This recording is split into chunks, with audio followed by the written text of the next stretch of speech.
नमस्कार दोस्तों, उत्तर प्रदेश की राजनीति गर्मा गई है। जैसे कि आप जानते हैं कि महंगाई और बेरोजगारी पर इन तस्वीरों में आप देख सकते हैं अखिलेश यादव ने मुख्यमंत्री आदित्यनाथ की सरकार के खिलाफ अपने 111 विधायकों के साथ कल रैली निकालने की कोशिश की थी, मगर पुलिस ने उन्हें बीच में ही रोक दिया, जैसा कि ये तस्वीरें साबित कर रही हैं। आज अखिलेश के समर्थन में मायावती मैदान में उतरी हैं। दोस्तों, क्या उत्तर प्रदेश की सियासत फिर बदलने वाली है? इसकी चर्चा हम बाद में करेंगे दोस्तों, मगर आज विधानसभा के अंदर भी अखिलेश यादव ने आड़े हाथों लिया है मुख्यमंत्री आदित्यनाथ को। बकौल अखिलेश यादव, इस सरकार के अंतर्गत विरोध दर्ज करना भी मुश्किल हो गया है। उन्होंने कहा कि एक व्यक्ति ने सिर्फ काला झंडा दिखाया था, मगर उस पर अनेक धाराएं लगा दी गई। विधानसभा के अंदर किस तरह से अखिलेश यादव ने अपनी बात रख के भारतीय जनता पार्टी को पटखनी दी, सुनिए। महोदय, माननीय मंत्री जी से माननीय सदस्य ने यह पूछा था कि एक नौजवान ने केवल सरकार का विरोध के लिए काला झंडा दिखा दिया, और लोकतंत्र में उसकी जगह है। कम से कम नेता सदन को इतने बड़े दिल का होना चाहिए कि अगर कोई विरोध कर रहा है तो उससे पूछें कि आखिर विरोध क्यों कर रहे हो। हमारी डबल इंजन की सेवा तो इतनी अच्छी चल रही है। और अध्यक्ष महोदय, मुझे याद है एक व्यक्ति ने गाजीपुर से मुझे फोन पर धमकी दी कि आपको उड़ा दिया जाएगा, जान ले लूंगा मैंने उस व्यक्ति को बुलाया, पूछा, मैंने कहा भाई तुम क्यों जान ले लोगे? उसने कहा कि हमारे गांव की समस्या का समाधान नहीं हो रहा है, इसलिए हाईलाइट करने के लिए मैंने कहा। उसकी समस्या का समाधान हुआ। लेकिन यहां क्या हो रहा है सरकार में? अगर कोई काला झंडा दिखा दे, सरकार के खिलाफ अपनी बात उठाना चाहे, और क्यों ना उठाए बात। जिस मेडिकल कॉलेज का प्रधानमंत्री जी ने उद्घाटन किया हो, क्या वो मेडिकल कॉलेज चल रहा है? क्या वहां पर इलाज हो रहा है? क्या पर्याप्त डॉक्टर्स हैं? क्या पर्याप्त मशीन्स पहुंच गई हैं? क्या पर्याप्त मेडिकल स्टाफ? एक घटना। और दूसरी घटना प्रतापगढ़ की, अगर किसी छात्र नौजवान ने विरोध के लिए काला झंडा दिखा दिया, हमें न जाने कितनी बार काला झंडा दिखाया गया, उसके ऊपर पुलिस से फर्जी बम दिखा करके जेल भेज दिया। ये मामूली घटना नहीं है। और जो कस्टोडियल डेथ की बात कर रहे हैं, अभी गोंडा में कस्टोडियल डेथ हुई अध्यक्ष महोदय, कस्टोडियल डेथ गोंडा में हुई। एक नौजवान को बुला लिया और पुलिस से पीट करके जान ले ली। दोस्तों, कहीं ना कहीं ये बात प्रमाणित हो गई है कि भारतीय जनता पार्टी के खिलाफ विरोध करना अब न के बराबर हो गया है। कल भी जिस तरह से इन तस्वीरों में आप देख रहे हैं अखिलेश यादव और उनकी पार्टी को रोका गया, वो बहुत शर्मसार करने वाला था। और मैं आपको बताता हूं क्यों। क्योंकि भारतीय जनता पार्टी भूल गई कि पश्चिम बंगाल के अंदर जब आपने ममता बनर्जी सरकार के खिलाफ प्रदर्शन किया था, तो आपने एक गाड़ी को आग के हवाले कर दिया था। कौन सी गाड़ी? पुलिस की गाड़ी को आपने आग के हवाले कर दिया था। इन तस्वीरों में आप देख सकते हैं बेरहमी से इन्होंने पुलिस वालों की पिटाई की। नतीजा यह हुआ कि उनमें से एक पुलिस वाले को हाथ टूट गया, उसके हाथ में फ्रैक्चर हो गया। भारतीय जनता पार्टी तो जब प्रदर्शन करती है तो इस तरह की तस्वीरें सामने उभर कर आती है।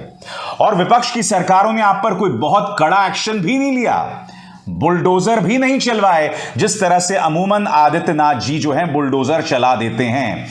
अब अखिलेश यादव की पार्टी को जिस तरह से रोका गया, इसमें अचरज यह है कि मायावती अखिलेश के समर्थन में आई हैं, बगैर नाम लिए। क्या कह रही है मायावती, आपको मैं पढ़ के सुनाना चाहता हूं। विपक्षी पार्टियों को सरकार की जन विरोधी नीतियों, वह उसकी निरंकुशता तथा जुल्म ज्यादती आदि को लेकर धरना प्रदर्शन करने की अनुमति नहीं देना भाजपा सरकार की नई तानाशाही प्रवृत्ति हो गई है। साथ ही बात बात पर मुकदमे, वह लोगों की गिरफ्तारी एवं विरोध को कुचलने की बनी सरकारी धारणा अति घातक है। इसी क्रम में इलाहाबाद विश्वविद्यालय द्वारा फीस में एक मुश्त भारी वृद्धि करने के विरोध में छात्रों के आंदोलन को जिस प्रकार कुचलने का प्रयास जारी है, वह अनुचित और निंदनीय है। उत्तर प्रदेश सरकार अपनी निरंकुशता को त्याग कर छात्रों की वाजिब मांग पर सहानुभूति पूर्वक विचार करे। बीएसपी की यह मांग है। मायावती भी एक अरसे बाद जो हैं वो सामने उभर कर आई हैं और इस मुद्दे पर अपने तल्ख तेवर रख रही हैं। दरअसल मायावती जिस जवाबदेही की बात कर रही हैं, वो जवाबदेही तो मुख्यमंत्री आदित्यनाथ की है ही नहीं। आज अखिलेश यादव ने भी विधानसभा में यही मुद्दा उठाया कि मानवाधिकार ने ह्यूमन राइट्स ऑर्गेनाइजेशन ने मुख्यमंत्री आदित्यनाथ सरकार को एक नोटिस जारी किया है और मामला क्या था? ऑक्सीजन का मामला। उस पर भी मुख्यमंत्री आदित्यनाथ सरकार खामोश है, कोई जवाब नहीं दिया। सुनिए अखिलेश यादव ने क्या कहा। अध्यक्ष महोदय, मैं आपसे कह रहा हूं कि मानव अधिकार ने सरकार को नोटिस दिया। एक पिता अपने बच्चे को ऑक्सीजन लेकर के सीतापुर से चला, लखनऊ में इलाज नहीं मिला। नोटिस का जवाब सरकार को देना है या उस इंस्टीट्यूशन को देना, ये महत्वपूर्ण सवाल नहीं है अध्यक्ष महोदय। चलिए, मैं आपके नियम 311 की नोटिस अग्राह्य करता हूं। नहीं होनी चाहिए। प्रश्न संख्या 1 मैंने उसको अग्राह्य कर दिया, मैंने सुना। विनिश्चय मेरा है, तो जान नहीं बच सकती। विनिश्चय इसमें अध्यक्ष का होता है। मैं आपकी 311 की नोटिस को अग्राह्य करता हूं। अब अखिलेश के इन बयानों से मुख्यमंत्री आदित्यनाथ बुरी तरह हिल गए। उनका पलटवार आपके स्क्रीन पर। नेता प्रतिपक्ष पूर्व में मुख्यमंत्री रह चुके हैं, प्रतिपक्ष में सबसे बड़े दल के नेता भी हैं। आग्रह है कि सदन में सच बोलने की आदत डालें। हालांकि समाजवादी और सच नदी के दो किनारे हैं, कभी एक साथ नहीं रहेंगे। नेता प्रतिपक्ष की बातों से बहुत स्पष्ट हो रहा था कि परोपदेश कुशल बहु तेरे।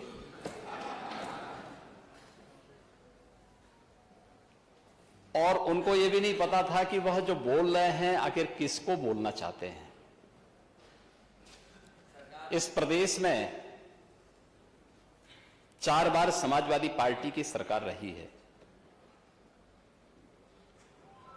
और मुझे नहीं लगता है कि 25 करोड़ जनता जो प्रदेश की है या देश की 135 करोड़ की आबादी में से कोई भी व्यक्ति जो राजनीतिक रूप से उनसे उपकृत होगा, उनको छोड़ करके शेष कोई भी समाजवादी पार्टी को एक सही नजरिए से देखता होगा। मगर बड़ा सवाल, मुख्यमंत्री आदित्यनाथ इस सवाल का जवाब दें कि उनकी सरकार ने अखिलेश यादव को प्रदर्शन करने से क्यों रोका, जबकि उनकी पार्टी पश्चिम बंगाल में पुलिस की गाड़ियों को आग लगा देती है और पुलिस की पिटाई करके उनका फ्रैक्चर तक कर देती है। मगर दिलचस्प है मायावती का अखिलेश के समर्थन में बात रखना। क्या मायावती ये उम्मीद कर रही हैं कि 2019 की तरह अखिलेश के साथ गठबंधन हो जाएगा? क्या वो अपनी तरफ से पेशकश कर सकती हैं? देखिए, एक बात स्पष्ट है, गठबंधन पिछली बार हो गया था और मायावती को 10 सीटें मिली थी, मगर उसके बाद क्या हुआ? बीएसपी जो है वो कुछ दिनों बाद बीजेपी के समर्थन में राग अलापने लगी। बात वहां नहीं रुकी। मायावती, जिनका गठबंधन अखिलेश यादव के साथ था और उस गठबंधन में अखिलेश यादव को ही नुकसान हुआ था, आपको याद होगा कि मायावती बाद में अखिलेश यादव पर प्रहार करने लगी, समाजवादी पार्टी पर हमला बोलने लगी।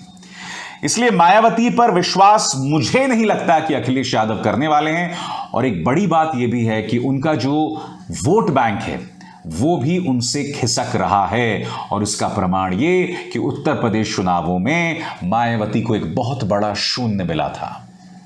इसलिए मायावती अगर ये बयानात इसलिए दे रही हैं कि 2024 में अखिलेश के साथ गठबंधन हो, तो मुझे नहीं लगता कि अखिलेश यादव अब उनसे गठबंधन करना चाहेंगे। मगर यकीनन दोस्तों, उत्तर प्रदेश की राजनीति गर्मा रही है। अखिलेश यादव भी अब जमीन पर उतरने लगे हैं, बिल्कुल वैसे ही जैसे हर विपक्ष के नेता को जमीन पर उतरना चाहिए।